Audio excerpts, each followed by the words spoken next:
आपको जानकर खुशी होगी कि मॉडल स्कूल की चंदेरी की आज से ऑनलाइन क्लास प्रारंभ हो रही हैं, जिसमें आपको लगभग सभी टॉपिक कवर किए जाएंगे।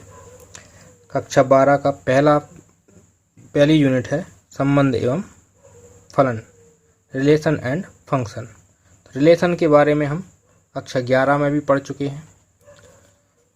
तो पहले हम कक्षा 11 का टॉपिक रिवाइज कर लेते हैं। मान लेते हैं कोई समुच्चय ए है, इसके एलिमेंट हैं ए कॉमा बी। एक दूसरा सेट है बी, इसके एलिमेंट हैं 1 कॉमा 2। तो समुच्चय ए और बी का कार्टेशियन प्रोडक्ट कार्तीय गुणन कहलाता है ए क्रॉस बी। इसकी डेफिनेशन होती है A comma B for all A element of capital A and B element of capital B. ठीक, यहाँ पे जो ए कॉमा बी है ये कार्तीय गुणन में क्रमित युग्म कहलाता है। ठीक, ऑर्डर्ड पेयर कहलाता है। तो जो पहला एलिमेंट ए है वो सेट ए से लिया गया है और सेकंड एलिमेंट जो है वो सेट बी से लिया गया है। चलो ए क्रॉस बी करके देखते हैं। ए क्रॉस बी इक्वल टू, यहाँ ये सेट ए और बी के हिसाब से हम ए क्रॉस बी निकाल रहे हैं। तो ए क्रॉस बी इक्वल टू होगा ए कॉमा 1 पहला एलिमेंट सेट ए का, दूसरा एलिमेंट सेट बी का। फिर ए कॉमा 2, यहाँ पे भी पहला एलिमेंट सेट ए का है, सेकंड एलिमेंट सेट बी का है। बी कॉमा 1 और बी कॉमा 2। तो इस तरह के 4 पेयर हमें मिल जाएंगे।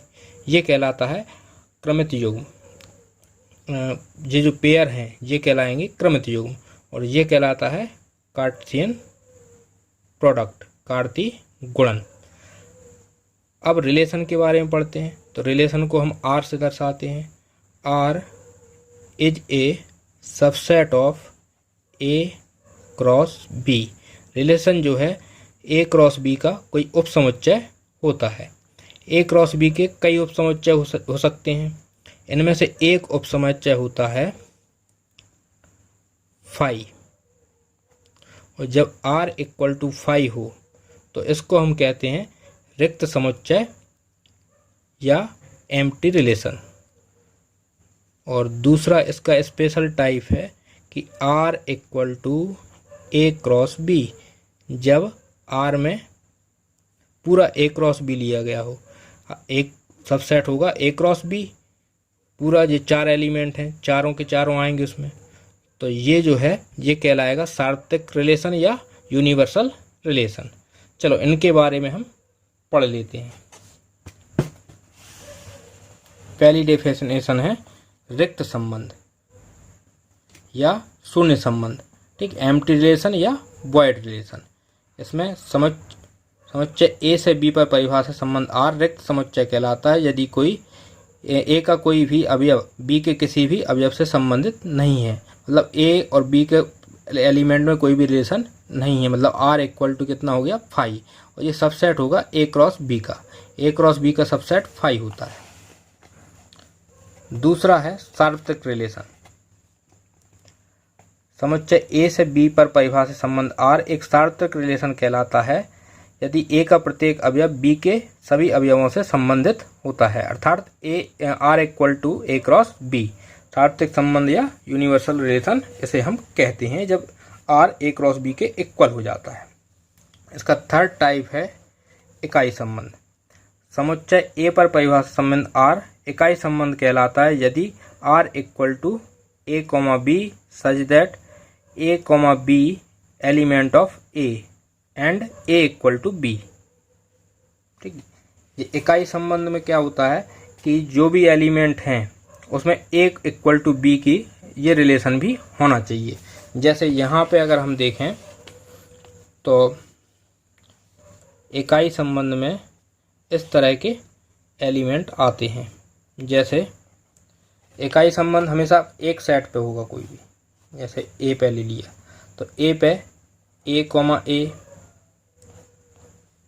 बी कॉमा बी, इस टाइप के एलिमेंट अगर आर में हैं तो आर क्या कहलाएगा, सेट ए पर इकाई संबंध या आइडेंटिटी रिलेशन, इकाई संबंध या आइडेंटिटी रिलेशन।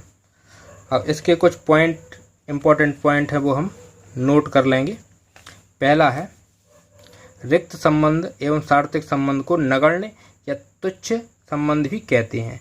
ठीक, इसको ट्राइवल रिलेशन भी कहते हैं, नगण्य या तुच्छ संबंध, इसको इंग्लिश में कहते हैं ट्राइवल रिलेशन। इकाई संबंध में किसी समुच्चय ए का प्रत्येक अवयव स्वयं से संबंधित रहता है। इकाई संबंध में जैसे अभी बताया था A comma A, B comma A B, ठीक, इसमें भी एक एग्जाम्पल दिया है। जैसे ए सेट लिया हुआ है 1 2 3 4 5 इसके एलिमेंट हैं, तो यहाँ 1 एलिमेंट है तो 1,1, 2 एलिमेंट है तो 2,2, 3 एलिमेंट है 3,3, 4 एलिमेंट है 4,4, 5 एलिमेंट है तो 5,5। इस तरह के एलिमेंट आर में आना चाहिए, तो इसको हम इकाई संबंध कहेंगे।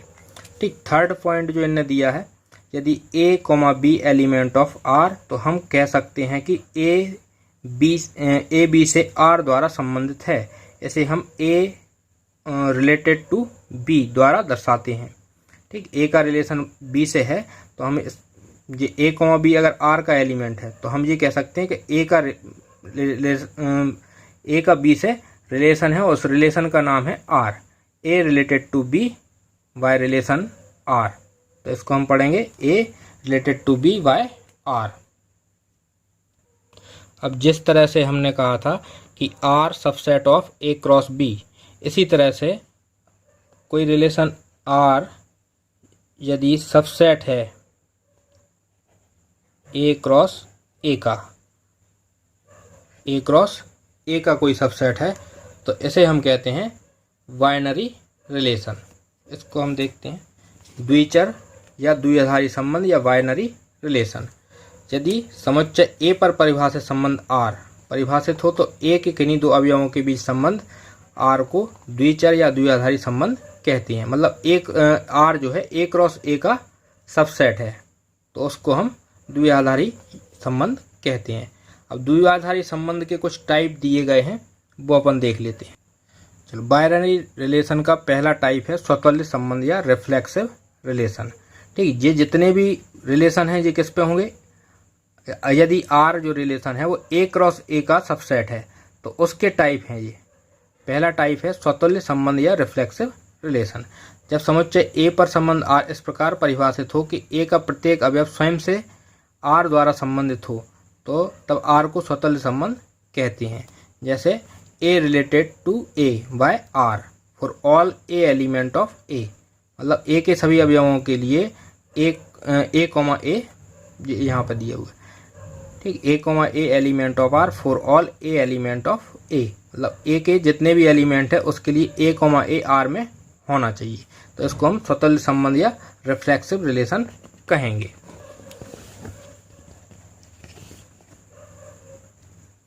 जैसे कोई सेट है ए, इसके एलिमेंट है ए कोमा बी, तो स्वतुल्य संबंध या रिफ्लेक्सिव रिलेशन। ठीक, ये इसकी डेफिनेशन अपन लिखते हैं कि ए कोमा ए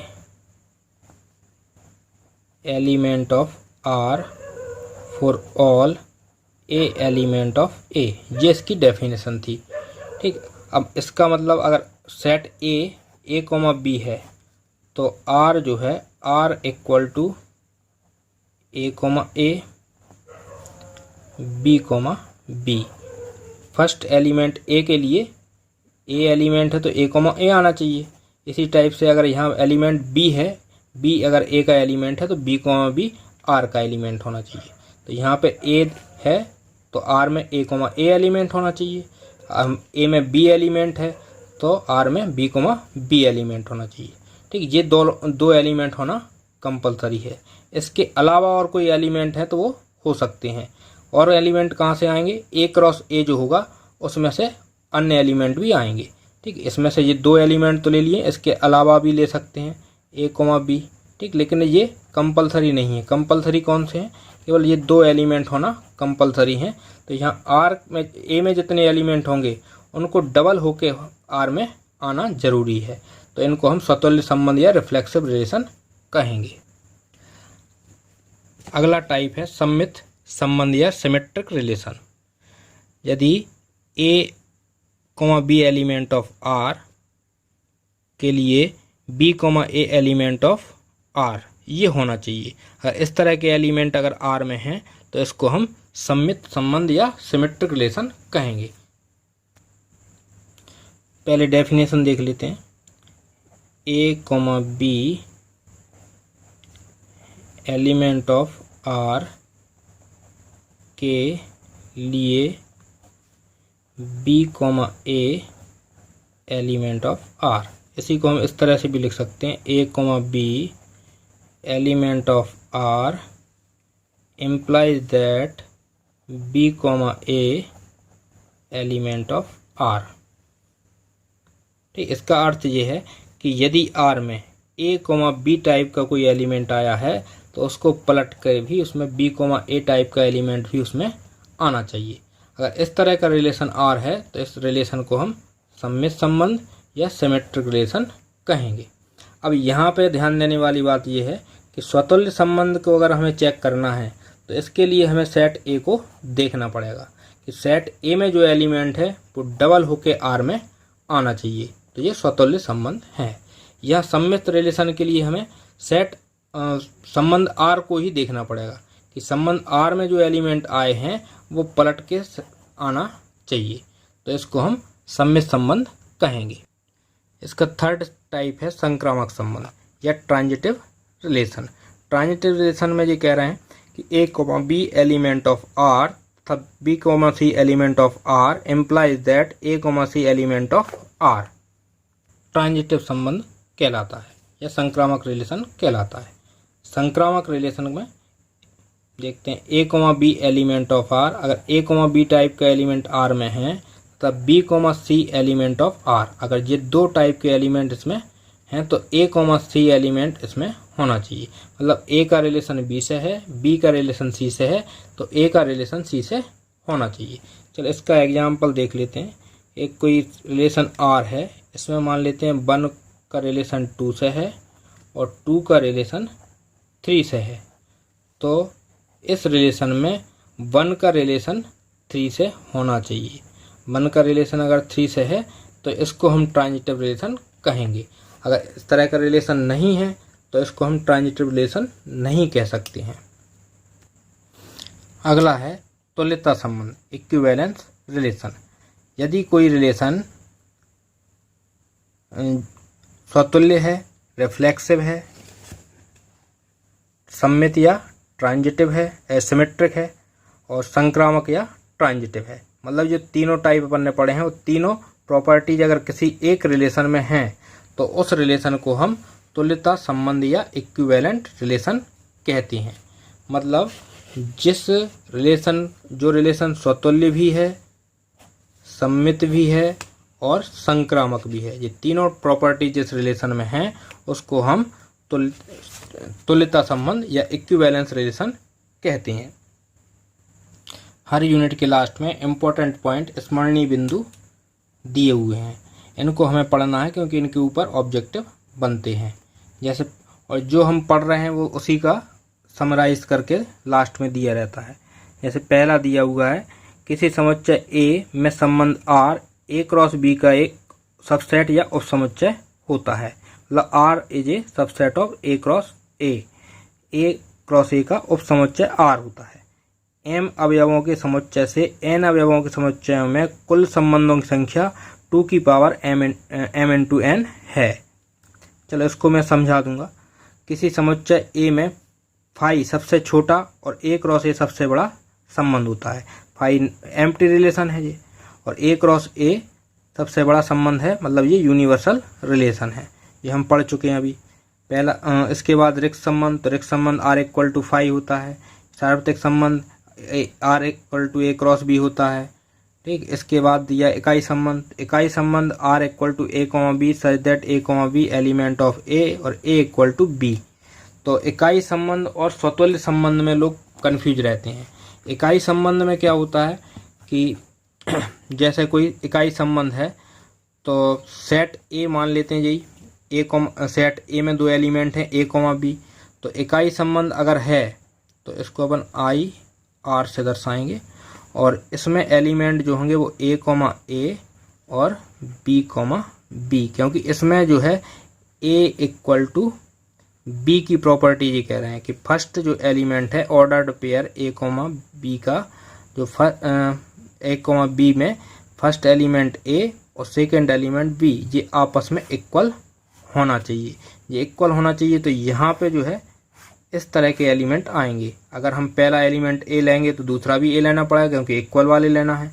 तो ए के इक्वल में ए होगा, बी के इक्वल में बी होगा। तो इकाई रिलेशन जो है उसमें A comma A B comma B इस तरह के एलिमेंट आते हैं। लेकिन स्वतुल्य संबंध जो है इसमें A comma A B comma B इसके साथ में अन्य एलिमेंट भी आ सकते हैं। यहाँ पे इसके अलावा और कोई एलिमेंट नहीं आ सकता है, यहाँ पे और एलिमेंट भी आ सकते हैं। तो स्वतुल्य संबंध और आइडेंटिटी रिलेशन इकाई संबंध में ये डिफरेंस हो। अगला पॉइंट देखते हैं। इकाई संबंध में किसी समुच्चय ए का प्रत्येक अवयव स्वयं से संबंधित रहता है।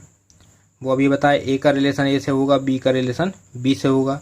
यदि A comma B element of R तो हम कह सकते हैं ए बी से संबंधित है और इस संबंध को हम ए रिलेटेड टू बी से दर्शाते हैं। ये अपन पढ़ चुके हैं, पॉइंट नोट में दिखा था हमने। समुच्चय ए पर संबंध आर परिभाषित हो तो ए की किन्हीं 2 अवयवों के बीच संबंध आर द्विआधारी संबंध कहलाता है। यदि किसी सिंगल सेट के ऊपर कोई रिलेशन बना है, मतलब R subset A cross B A का सबसेट है, आर ए क्रॉस ए का सबसेट है, तो इसको हम द्विआधारी या बाइनरी रिलेशन कहते हैं। इसके बाद स्वतुल्य संबंध तो अपन ने पढ़ा था अभी, A comma A element of R for all A element of A, मतलब ए के एलिमेंट के लिए ए कॉमा ए टाइप के एलिमेंट आर में होना चाहिए। ठीक, सिमेट्रिक में ए कॉमा बी अगर आर का एलिमेंट है तो बी कॉमा ए आर का एलिमेंट होना चाहिए, पलट के आना चाहिए। तो इसको हम सममित संबंध या सिमेट्रिक रिलेशन कहते हैं। तीसरा जो है ट्रांजिटिव रिलेशन या संक्रामक संबंध।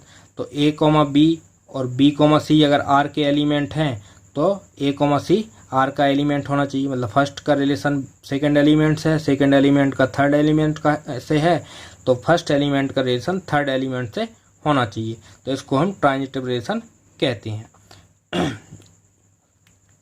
ठीक, इसके बाद वही तुल्यता संबंध और आगे की कुछ नोटेशन वगैरह दी हुई है, आप देख लेना, पूरा पढ़ लेना इसको। रिलेशन के जितने भी क्वेश्चन हैं उनको हम नेक्स्ट क्लास में डिस्कस करेंगे।